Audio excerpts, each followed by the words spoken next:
Jadi Hijr itu nama satu tempat.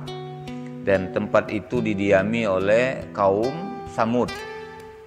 Ya. Saya ulangi dari awal. Dan sesungguhnya penduduk negeri Hijr benar-benar telah mendustakan para rasul mereka. Ya. Yang dimaksudkan para rasul itu adalah Solih, Nabi Soleh. Jadi Allah utus Nabi Soleh kepada kaum Samud yang tinggal di negeri yang namanya Al-Hijr. Ya. Kaum Samud ini, kata Allah, yang tinggal di negeri Hijr ini, itu mendustakan Nabi Soleh. Tidak percaya dengan omongan Nabi Soleh. Apa kata Nabi Soleh tidak didengarnya. Ya. Padahal Nabi Soleh dengan izin Allah menunjukkan bukti-bukti kebenaran. Di antaranya dengan menciptakan seekor unta betina, ya, dari dalam batu. Wah, ada batu besar tiba-tiba pecah, lalu muncullah unta. Tidak percaya masih. Unta itu dimulainya oleh orang-orang gitu ya. Nah, sangat tidak percaya. Nah, seperti kaum-kaum lain, kaum Samud ini akhirnya mendapatkan azab dari Allah SWT di dunia ini. Ketika diazab mereka menyesal. Memang itulah lewo wong kafir ya, yang Allah tutup hidayah untuk mereka. Summum bukmun umyun fahum la yubsirun. Ya, khatamallahu ala qulubihim wa ala sam'ihim wa ala absarihim ghishawah wa lahum azabun azim. Allah tutup ya, kelihatan mereka, pendengaran mereka, hati mereka Allah kunci sehingga hidayah tidak masuk-masuk ya. Lagi ujungnya terakhir baru mereka menyesal ya. Setelah azab yang besar Allah timpakan kepada mereka, barulah penyesalan itu akan hadir di dalam hati-hati mereka. Tapi lah terlambat. Dan sesungguhnya penduduk negeri Hijr, kaum Samud, benar-benar telah mendustakan para rasul mereka, yaitu Nabi Soleh. Dan kami, kata Allah, telah mendatangkan kepada mereka tanda-tanda kekuasaan kami, tetapi mereka selalu berpaling darinya. Jadi disebutkan tadi diantaranya adalah mukjizat Nabi Soleh tadi, ya, dengan izin Allah SWT dari sebuah batu keluar unta. Ya. Dan mereka memahat rumah-rumah dari gunung batu yang didiami dengan rasa aman. Nah, ini kehebatan kaum Samud ini. Rumahnya itu gunung batu, dipahat, ditebuk, ya, lubang, kemudian dia dibagusi dalamnya, ya, sehingga mereka bisa hidup nyaman di dalam rumah yang mereka buat ini. Ya. Itu anugerah Allah yang mereka lupakan. Nikmat Allah Subhanahu wa taala ini kepacaan itu, kepandaian memahat gunung batu itu menjadi rumah, itu kepandaian dari Allah. Dan kaum Samud melupakan kepandaian itu. Ya, melupakan apa asalnya, asal kepandaian itu, asal ilmu itu dari Allah itu dia lupa. Ya. Sehingga mereka tidak bersyukur. Sombong, merasa pacak mahat batu besar, gunung batu dipahat jadi rumah megah dari istana. Jadi sombong. Ya, melihat dengan kekuatan mereka ini. Nah, jadi jangan kita turuti ya Allah. Ya. Kamu pacak mandi, pacak muat parang, muat pisau, ya, muat pedang dari besi yang tak berbentuk pedang, pisau, segala macam itu belum membentuk. Lalu kemudian dengan ilmu, dengan kepandaian kamu, pacak berubah menjadi benda-benda yang lebih banyak bisa kita gunakan dalam kehidupan sehari-hari. Yang tadinya cuma per bekas mobil misalnya, biasa terkapar, tak naruh guna, kalau masih dalam bentuk per gitu ya. Tapi setelah dibuat pisau, ya, dibuat lading, dibuat parang, arit dan lain sebagainya, jadi banyak manfaatnya. Nah, jangan lupa sama kaum Samud tadi, itu kepandaian dari Allah, itu kepacaan dari Allah Subhanahu wa taala. Ya Ustaz, tapi aku kan belajar dengan orang tuaku. Ya orang tua kita ada belajarnya, dapat ilmunya dari Allah juga. Ya belajar dari kakeknya dari Allah dan seterusnya. Ujung-ujungnya kalau kita lihat dalam sejarah Ibu, ketemulah dengan Nabi Daud yang pacak ngelola besi itu ya. Dia pacak buat baju zirah, baju besi ya, segala macam itu buat seperti itu. Jadi ketemu dengan seperti itu. Jadi jangan kita sombong dengan kepandaian yang kita miliki. Kalau Allah tidak mengizinkan kita pacak sesuatu, kita tak pacak. Kalau Allah tak berkehendak kita ni pacak, takkan pacak. Ya? Nah, ya ta'ala. Tapi dengan kehendak Allah lah kita bisa melakukan sesuatu. Mari kita jadi seperti Nabi Yusuf alaihissalam. Dia berilmu, Bu. Ilmunya lebih hebat dari kita. Dia tahu takwil mimpi. Bakal kejadian ke depan dari isyarat mimpi dia tahu itu terjadi. Nah, kita tak tahu itu. Oke, kita memang pandai muat parang, besi segala dari besi tadi pacak. Tapi masa depan kita tak tahu. Mimpilah orang apa berulang-ulang kita pun tak tahu apakah inilah takwilan atau tidak tahu. Nabi Yusuf tahu. Tapi apa yang dia lakukan? Rabbi qad ataitani minal mulki wa 'allamtani min ta'wilil ahadits. Ya Tuhanku, Engkau telah mengkaruniakan kepadaku sebagian dari kekuasaan. Dia jadi menteri, sebagian dari kekuasaan itu, ya. Kemudian qad ataitani minal mulki wa 'allamtani min ta'wilil ahadits, dan Engkau telah mengajarkan aku takwil mimpi. Nah, ini kalau kita buat umum untuk kita, ya Allah, pengajarannya dengan doa Nabi Yusuf ini bahwa ya Allah Engkau telah memberikan kami sebagian dari kekuasaan. Ibu-ibu ya, kamu ngurus rumah tangga, ibu rumah tangga, bapak rumah tangga itu bagian dari kekuasaan. Di mana anak-anak kita kan nurut kalau dengan kita apa kehendak kita. Itu kan kekuasaan juga tuh namanya ya. Nah, kita harus syukuri ya. Kita dijadikan tua-tua di kampung ini misalnya ya. Nah, Ibu Ningsi misalnya ya, banyak juga muridnya itu itu karunia dari Allah Subhanahu wa taala, pemberian Allah. Ya, balikkan kepada Allah itu sebagian kecil ya kekuasaan tadi itu dari Allah Subhanahu wa taala. Balikkan kepada Allah, itu pemberian Allah Subhanahu wa taala. Wa 'allamtani min ta'wil hadis, itu kalau kita umumkan Allah telah memberikan kita banyak pengetahuan. Yang baca ngaji Bu Herawati tadi itu kan ilmu itu, yang aku tak baca. Ya, Ibu Ningsi ngaji udah baca ya, suaranya semerdu itu udah baca. Ya. Nah, itu adalah sebuah kenikmatan dari Allah. Itu dari Allah Subhanahu wa taala. Maka Nabi Yusuf mengembalikannya kepada Allah.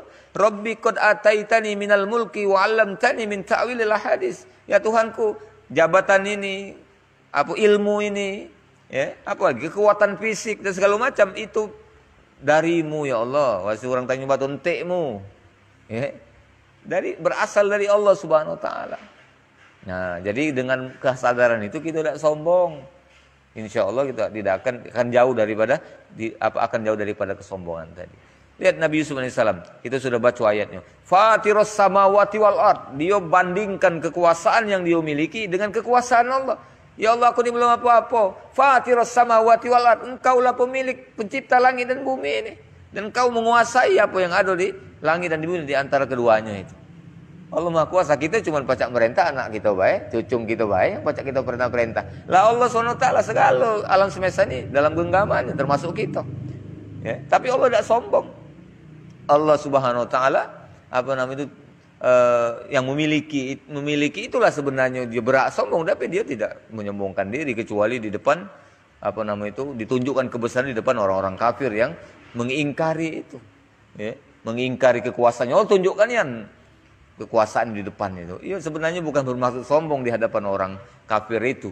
Ingin membuktikan bahwa orang kafir sehebat-hebat kau di dunia ini masih lebih hebat aku. Nah, kira-kira itu. Coba lihat, ya. Mana siapa yang pacak? Taruhlah kamu pacak mahat gunung jadi rumah bagus. Coba siapa yang pacak mahat batu jadi keluar ini? Jadi apa? Jadi unta tadi. Hidup pulau unta itu, hidup unta itu tadi. Nah, ya itu. Misal disuruh pelihara bahkan, pelihara lah. Dari situ, dari 1 ekor itu nanti akan jadi 2 ekor, 3 ekor, 4 ekor, 5 ekor. Pacak tak kamu mak itu? Ya pacak, tapi tak hidup. Dipahat, dia misalnya menyerupai unta. Selesai, kaki mahat lagi, batu lagi, unta. Batas itulah tak akan berkembang biak. Kalau Allah SWT dengan irodahnya, dengan kehendaknya bisa menjadikan unta ini banyak sampai dengan sekarang ini. Ya. Seperti itu. Manusia ini sampai miliaran jumlahnya tadi. Itu Allah galau. Jadi Fatirus samawati wal ard. Allah lah yang maha segala-galanya. Anta waliyyi fid dunya wal akhirah, uji Nabi Yusuf alaihi salam. Engkau adalah pelindungku. Engkau adalah pemimpinku di dunia dan di akhirat. Maka ya Allah, kekuasaan yang aku miliki ini akan kugunakan untuk menyebarkan kebaikan. Aku tidak akan memerintahkan sesuatu kecuali engkau perintahkan sesuatu itu. Aku tidak akan melarang sesuatu kecuali sesuatu itu engkau larang. Nah, itu Nabi Yusuf alaihissalam. Baru kemudian dia berdoa, ya, anta waliyyi fid dunya wal akhirah, tawaffani muslima. Ya Allah, wafatkanlah aku dalam keadaan inilah. Dalam keadaan muslim, dalam keadaan soleh, dalam keadaan soleha, dalam keadaan beriman kepada Allah SWT. Tawaffani muslima. Nah, agar mudah nyago kesolehan itu, dia berdoa, wa alhiqni bis solihin. Kumpulkanlah aku terus bersama orang-orang baik, orang-orang bagus, orang-orang soleh, orang-orang pintar dan sebagainya. Ya, sehingga terjaga kesolehan, kebaikan itu tadi. Itu Nabi Yusuf alaihissalam. Nah, kaum Samud dakma itu, gitu. Tidak seperti itu. Tangkapnya, apa namanya, unta betino tadi itu. Sembelihnya dimakannya. Nah, itu soleh. Uji kau, kalau kami melakukan ini bakal dapat azab mana? Coba azab yang uji kau itu mana? Nah, ditunggunya bu. Ya? Nabi soleh pada saat ditantang itu yo tidak baca karena azab itu bukan dari dia, dari Allah SWT. Paling-paling dijawab tunggu baik. Uji Tuhanku pasti akan diazab oleh Allah. Tunggu baik, engkau tak percaya. Aku juga nunggu. Nah itu kira-kira demikian ya kalau bahasa sederhananya. Lalu Allah SWT lanjutkan dalam ayat yang ke-83. Kemudian, ya, a'udzubillahi minasyaitonirrajim, fa akhadathum sayhatu musbihin. Fama aghna anhum ma kanu yaksibun. Kemudian mereka dibinasakan oleh suara keras yang mengguntur pada pagi hari. Apa itu? Ada catatannya 444. Peristiwa yang terjadi pada hari keempat setelah datangnya peringatan kepada mereka. Ya, diingatkan, ya, setelah dia nyembelih unta tadi gitu ya. Nah, diingatkan. Bertaubatlah, masih tak enggak. Mano ditunggu kenyanian. Pas hari keempat, tiba-tiba ada suara yang memekakkan telinga, yang membuat rumah mereka itu, yang dipahat dari batu tadi, bu, tak naruh tulangnya itu, tak naruh tulangnya. Yang kita rumah beton kita lagi bagi tulang. Kapan ada suara mengguntur gegar itu lagi khawatir ambruk. Apalagi yang tak naruh tulangnya tadi. Nah, jadi itulah yang kemudian membuat rumah-rumah mereka yang dari batu-batu yang mereka pahat itu tadi hancur runtuh. Malam hari kan ibu. Dan lagi itu akhirnya kena timpo galo. Mati galo dalam reruntuhan rumah-rumah yang mereka banggakan itu tadi. Ya. Kemudian mereka dibinasakan oleh suara keras yang mengguntur pada pagi hari sehingga tidak berguna bagi mereka apa yang telah mereka usahakan. Tak berguna lagi. Ya. Kekayaan mereka, kekuatan fisik mereka, kepintaran mereka, ya. Pengikut mereka. Pas hari itu tak ketik guna. Samalah kalau kita melihat kalau di Facebook ya atau di HP gitu, saat detik-detik terjadi bencana misalnya tsunami. Nalak ke baik orang-orang. Ada mobil bagus. Tak berminat nak nyelamatkan diri dulu. Ninggalkan muka pintu mobil lari, ya. Tidak dia nak pakai mobil itulah. Ya karena jalan mobil itu biasanya mendatar segaris pantai itulah ya. Tidak baca dia nak sekendak naik gunung misalnya susah. Tinggalkan berapa miliar be itu harganya. Tidak kata nilainya lagi. Tidak baca lagi nak bantu. Bertahan di mobil tak tambah tak selamat, terbanting-banting, ya. Nah, gancang mati ujungnya. Nah, seperti itu misalnya. Banjir besar, ya. Kita juga banyak lihat teman yang naruh HP, teman galak tertonton di situ. Nalak ke baik tuan mobil, nah. Masih untung selamat. Diri tadi, awak tadi, ya. Masih untung. Nah, itulah kalau Allah SWT telah mendatangkan azab musibah ini. Tak naruh kita ni la haula wala quwata illa billah. Nah, jangan sampai kita sadarnya la haula wala quwata illa billah ini tidak ada kekuatan daya upaya kecuali kekuatan Allah. Lah terpepet tadi baru kita sadar. Mestinya dari awal, dari Bakari, dari sedang lagi jaya-jayanya. Itulah Nabi Yusuf alaihissalam. Ibu, Nabi Yusuf alaihissalam itu tidak lagi menderita setelah dia Allah angkat penderitaan itu.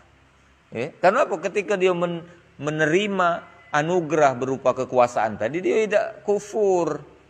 Dia tidak kufur, tidak cak Fir'aun. Bukan Fir'aun, Fir'aun ini dari kecil memang lemak nian sampai ke mati dia itu lemak ya. Pas mati dia tak lemak. Ya. Korun itu dari tak lemak, dari miskin. Lalu Allah rubah menjadi kaya. Nah, tapi dia tak bersyukur, tidak ingat la haula wala quwata illa billah tadi. Akhirnya apa? Allah binasakan di dalam rumahnya itulah. Ya, seperti itu. Nah, Nabi Yusuf tidak seperti itu. Dia dicoba di awal, dimasukkan ke sumur, dijadi budak, difitnah, masuk penjara. Dia sabar, ya. Dia la haula wala quwata illa billah tadi, berserah kepada Allah, maka Allah angkat penyakitnya, Allah angkat musibahnya, Allah beri dia kekuasaan dan dia tidak sombong. Tadi doanya ku baca dalam ayat ke-101 dari surat Yusuf ya. Rabbi qad ataitani minal mulki wa 'allamtani min ta'wilil hadits fatiras samawati wal ard anta waliyyi fid dunya wal akhirah tawaffani muslima wal hikni bisolihin. Lemak terus dia meninggalnya dalam keadaan dia mendapatkan nikmat tadi. Sama cak Nabi Sulaiman alaihissalam ya, seperti itu. Nah, Ibnu Ta'ala, jadi inilah yang sedang kita lakukan. Jadi ketika kita dapatkan sesuatu kebaikan, ingat itu dari Allah Subhanahu wa taala. Baik itu pula juga kalau kita mendapatkan sesuatu cobaan, ini juga dari Allah. Setiap yang Allah cobakan dengan kita, kita pasti mampu melewatinya. Setiap yang Allah cobakan kepada kita, pasti Allah ingin melihat kita ini beriman tak? Nah, ya kan seperti itu. Kalau kita jago iman kita, Allah akan selesaikan. Ya, dengan izinnya kita dimampukan Allah untuk menyelesaikan persoalan kita itu. Tapi kalau kita tak beriman, tak sabar, ya, dan melakukan banyak kemaksiatan, baik dan ditimpa musibah, baik dalam keadaan kita lemah, ya, senang, apalagi dan ditimpa musibah, kita tidak dekat dengan Allah, tambah kelelep, ya, seperti itu. Nah, ya.